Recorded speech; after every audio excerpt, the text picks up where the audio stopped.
Brigitte Lahaie, Sud Radio, le Love Conseil.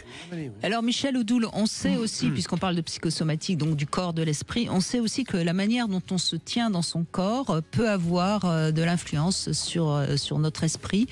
Et c'est pour ça que je vous propose aujourd'hui de vous tenir droit, parce que si on se concentre et qu'on essaye de se tenir un petit peu plus droit en règle générale, au lieu de s'avachir dans son canapé ou sur sa chaise, eh bien on peut avoir l'esprit un tout petit peu plus aiguisé, un peu plus structuré. De même quand on marche, si on s'applique à regarder plutôt loin que de regarder ses pieds, notre horizon va également s'élargir et donc sinon on finit par avoir une vision étriquée du monde et on se replie un petit peu sur soi-même. Et on pourrait développer évidemment à l'infini ces exemples. Donc l'intérêt de ce Love Conseil, c'est de modifier quelque chose qui ne vous plaît pas dans votre comportement et peut-être de voir comment dans votre comportement corporel vous pourriez le bouger. Par exemple, si vous avez tendance à avoir l'impression que vous portez tout sur les épaules, peut-être que vous pouvez ouvrir un peu la poitrine et vous aurez les épaules plus dégagées et peut-être que vous accepterez plus facilement de refuser de porter sur vos épaules quelqu'un qui est sans cesse en train de vous demander quelque chose. Si vous avez tendance à être un petit peu trop timide avec les autres, eh bien pareil, ouvrez les épaules, sortez la poitrine et tout d'un coup vous allez prendre de l'assurance.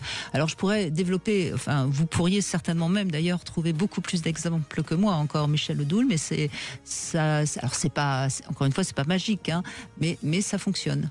C'est pas que c'est pas magique ou etc. C'est une pure et simple réalité. C'est-à-dire que on est là dans la biomécanique, on est là dans la biologie, on est dans la neurologie et on est aussi dans la psychologie. C'est-à-dire que j'avais un grand maître d'aïkido qui avait une phrase un peu particulière qui s'appelait Sao Tomé et qui disait soyez droit et la tête haute et petit à petit votre esprit sera pur et élevé. C'est-à-dire que la manière et le postural qui est le nôtre n'est pas un fait du hasard, mais c'est la résultante de la manière dont on se pense dans l'espace, plus ou moins consciemment ou pas. Et comme vous le disiez tout à l'heure, c'est tout à fait exact que ça commence avec la manière dont on porte le regard. Si on a le regard qui se porte droit, on a une position particulière du crâne et de la tête au niveau des appuis sur la première vertèbre cervicale.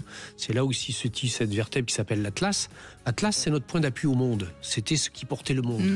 Et dans la manière avec laquelle nous sommes positionnés par rapport à notre monde et la manière dont nous le regardons, eh bien ça va déterminer tout le reste, et notamment notre gestuelle. Nous avons dans le corps une mécanique qui s'appelle la proprioception, qui est considérée peut-être comme une espèce de sixième sens, qui est que peut-être qu'on s'en rend pas compte, mais on s'en sert en permanence.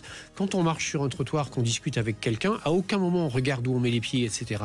Pourtant, on va éviter la feuille, on va éviter le trou, on va marcher comme il convient. S'il y a une marche, on va la monter, la merde etc. de chien. Voilà, sans qu'il y ait obligatoirement le regard. Ce n'est que si on est fatigué, préoccupé, perturbé, que le regard est ailleurs ou l'attention est ailleurs, qu'on va risquer les choses.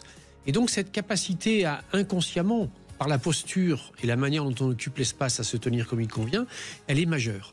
Et effectivement, on peut inverser la proposition. C'est-à-dire que quand je ne vais pas bien, quand je ne suis pas en forme et que je me sens fatigué, etc., je vais naturellement avoir une posture dans laquelle la tête va se baisser, les épaules vont se baisser, je vais me mettre en sous-ventilation, etc., etc.